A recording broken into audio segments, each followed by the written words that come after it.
Allô? Je pensais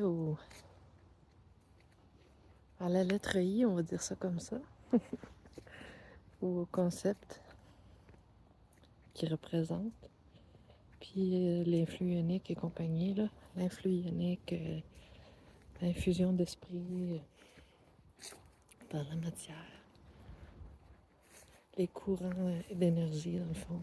I. Une rivière qui coule, c'est I. Ce qui coule dans nos veines, c'est I. L'électricité, quand ça passe, c'est I. On est des individus, ça commence par la lettre I. L'être debout à la verticale, doté d'esprit. Hein, un petit point sur les I. Fait que bref, là, je faisais un petit résumé, mais je pensais à I, puis au jour de la semaine, évidemment, qui ont été nommés, je veux dire, tout tourne autour d'I, hein, tout étourdi. On est tout étourdi, parce que tout étourdi. I, c'est I, c'est I perceive, I am. I know that I am because I see. And I hear, and I blah blah, you know. Fait que c'est ça. Fait que là, je viens de faire un petit résumé en disant que I, c'est je. En espagnol, yo. Moi, Anna, en arabe. I, en anglais. I. C'est la déclaration d'individualité et de conscience et de présence d'esprit. Je sais que je suis et que je perçois. C'est ça, I.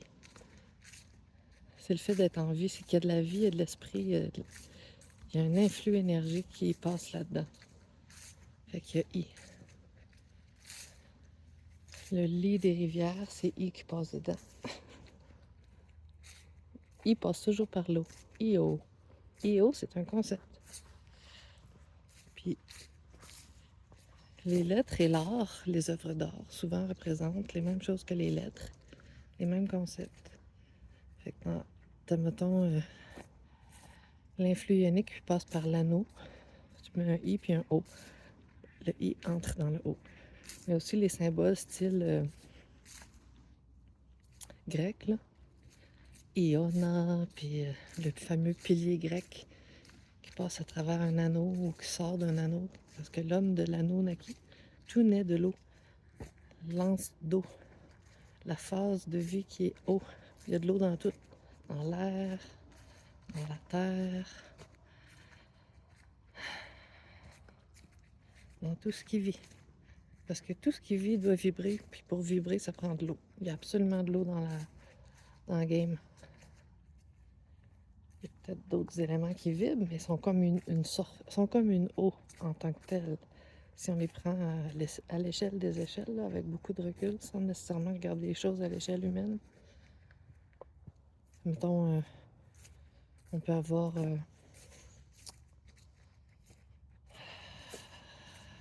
un désert, c'est pas de l'eau, c'est du sable, mais c'est comme un peu une mer de sable. C'est une couche. C'est une couche de vie. Puis c'est coulant. C'est mouvant. Puis il y a d'autres choses qui semblent pas mouvantes pour nous, les humains. Comme exemple, quand on regarde un arbre, y a-tu de l'air à bouger? Y a-tu de l'air en vie? Alors, on sait qu'il est en vie parce qu'il y a son cycle qui nous le montre, mais je veux dire, il bouge quand même. Il y en a des arbres qui étendent leurs racines dans les continents. Ce qui fait que, on a un monde, c'est bien toujours parce que y a quelque chose qui les a reliés, qui les a formés. C'est quoi qui forme? C'est la vie. La vie, c'est la vibration, donc c'est en mouvement. Puis ça passe par des vagues de ci, puis des vagues de ça. Puis des larmes de ci, puis des larmes de ça. On exprime tout comme si c'était de l'eau, des eaux. J'ai remarqué ça. On exprime les choses comme s'il s'agissait d'une couche, d'une vague, d'une couche d'eau, tu sais. Donc, quelque part, même les roches, c'est vivant, dans le sens où ça fait partie de toute la mouvance. C'est l'aboutissement du règne biologique. Ça devient le règne minéral à un moment donné. Ça se transforme en roc, puis en cristaux, puis en sable. Mais tout ce qui est minéral, potentiellement, logiquement, si on suit la logique de la vie sur notre planète, tout ce qui est minéral a déjà été végétal, a déjà été biologique, a déjà été animal, tu sais, a déjà été bio. Bio, deux eaux, avec de l'eau qui passe dedans. Mais c'est encore vivant. C'est juste que c'est à l'échelle de l'œil humain qu'on a l'impression que c'est pas vivant. Il y a encore l'eau qui... Tu sais, mettons, moi, je vois les rochers, les roches, comme les arbres d'avant. Parce que notre monde, je le vois comme fait d'arbres au-dessus d'une forêt. C'est une forêt, notre monde, puis je le vois comme ça. C'est plein de forêts. Chaque forêt, c'est une arche de Noé, en passant. Parce que c'est ça que j'ai compris dans les dernières années, que l'arche de Noé, c'est une métaphore pour les zones boisées, les zones vivantes. Tu sais, les zones vivantes qui ont resté vivantes, puis qui ont été comme des arches de Noé, là, c'est souvent des zones en altitude, qui n'ont pas été inondées, qui n'ont pas été... tu sais, il y a eu des poches de survivre tout le temps, quand il y a eu des inondations ou des grandes fontes, des grandes fontes de l'ère glaciaire, quand il y a eu l'ère glaciaire. Il y a toujours eu des chanceux. Ou, ou ben des. Nous, on peut dire chanceux. Ah, ils ont survécu, ils sont chanceux, mais. Ça a dû être quelque chose, hein, ceux qui ont traversé les époques. Ça doit être quelque chose. Quand tu viens du passé, puis que tu te souviens, mettons, de ce qui est arrivé, là. Des grands écroulements, des grands cataclysmes, des grands changements.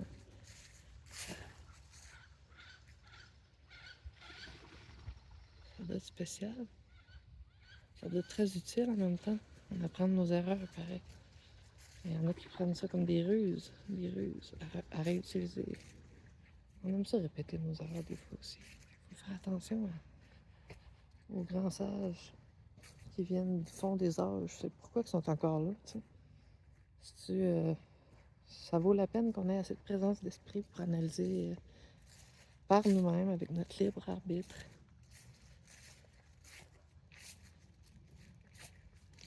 les savoirs. Parce que c'est pas parce que quelqu'un est convaincu de quelque chose qu'il a raison, n'est-ce pas? Moi, la première, je me fais du fun éthique. C'est de mes affaires. Je partage ça. Ceux qui sont intéressés à l'entendre, let's go, vous êtes les bienvenus. Mais je sais bien que c'est juste une vision, une version de toutes les façons de voir possibles. Ça, c'est collectivement que on forme la grande boule disco des perspectives, des reflets de la réalité.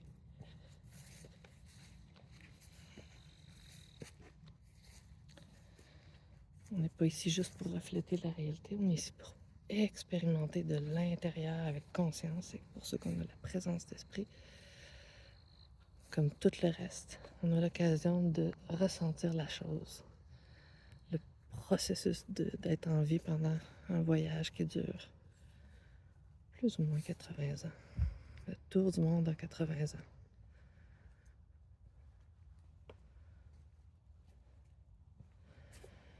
C'est comme un tour de manège. C'est comme être à la foire. Moi, j'aime mieux souvent me retirer me tenir comme ça dans les bois, il y a plus de quiétude. C'est sans prétention la nature, ça te montre comment ça marche, tel quel. Puis pourquoi tu le vois si tu observes. J'aime ça. Ça n'a pas besoin de parler pour te le dire, comme moi je fais là. Hey. Bonne journée. La lettre I est super importante à explorer. Nos lettres sont porteuses de beaucoup de choses, d'explications, de vibrations, On les a pas dessinées puis formulées au hasard, nos lettres. Il y a tout un suivi qu'on peut faire en passant par la vibration puis le dessin d'une lettre, puis le fait de la prononcer, puis de l'intégrer dans des mots, ben c'est carrément de la magie qu'on fait parce que c'est connecté. Quand on utilise une lettre, un mot, surtout si on le fait en conscience, mais n'empêche, même si, peu importe le degré de conscience puis d'éclairage qu'on a au moment où on prononce, on formule, ben il y a un effet. Il y a un effet qui vient du fond des âges, puis qui revibre partout, dans le temps, dans le présent, à partir du moment présent. Nos cellules vibrent, le jus accumulé, la combinaison, la recette, la potion.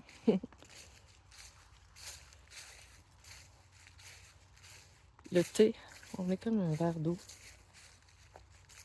Ce qu'on met dans notre eau va aller teinter qu'est-ce qu'on voit, qu'est-ce que les autres voient, comment on vibre. Tu sais, si je mets de l'huile ou si je mets juste une goutte de colorant ou si je mets une autre sorte d'eau dans mon eau, ça va changer tout.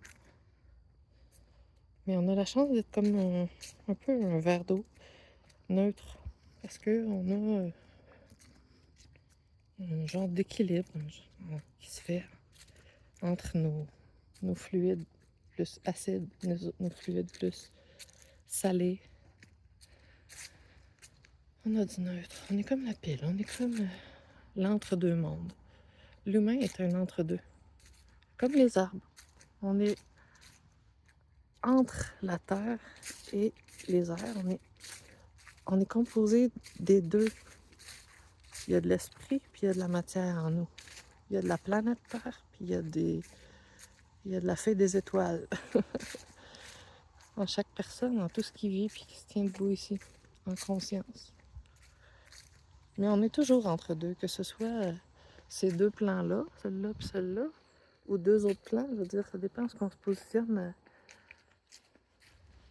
Tout est toujours entre deux quelque chose, c'est ça que je veux dire. Pour certains, ça crée une sorte de feeling d'ambiguïté existentielle. Bon, pour tout le monde, j'imagine, en quelque sorte, si on en prend conscience. Mais vu que tout est dipôle, à deux pôles, deux polarités, yin-yang, on se casse pas la tête, puis on compose.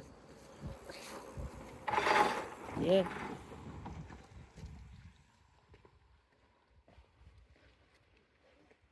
Moi, depuis que j'ai vieilli, avant, je faisais beaucoup de vélo. Je me déplaçais à vélo. Mais depuis que j'ai moins d'acuité visuelle que dans mes jeunes années, je trippe moins. Parce que ce que j'aimais, c'était la vitesse, c'était tout voir arriver bien en avance, puis tout ça. C'était le feeling d'être très réflexe, mais je le suis moins. Ça me tente pas d'être full alerte. Je viens dans la nature pour justement relâcher mon petit côté pingala. Mon petit côté ping, alerte, alerte, toujours sur les gardes. Laisser aller la créativité, la licorne, elle peut être libre ici, pas besoin d'être enchaînée. En tout cas, tout dépend des perspectives. Là. Justement, on est toujours entre deux quelque chose. Tout est relatif, comme disait Einstein. Einstein, one stone. Une roche. Une pierre.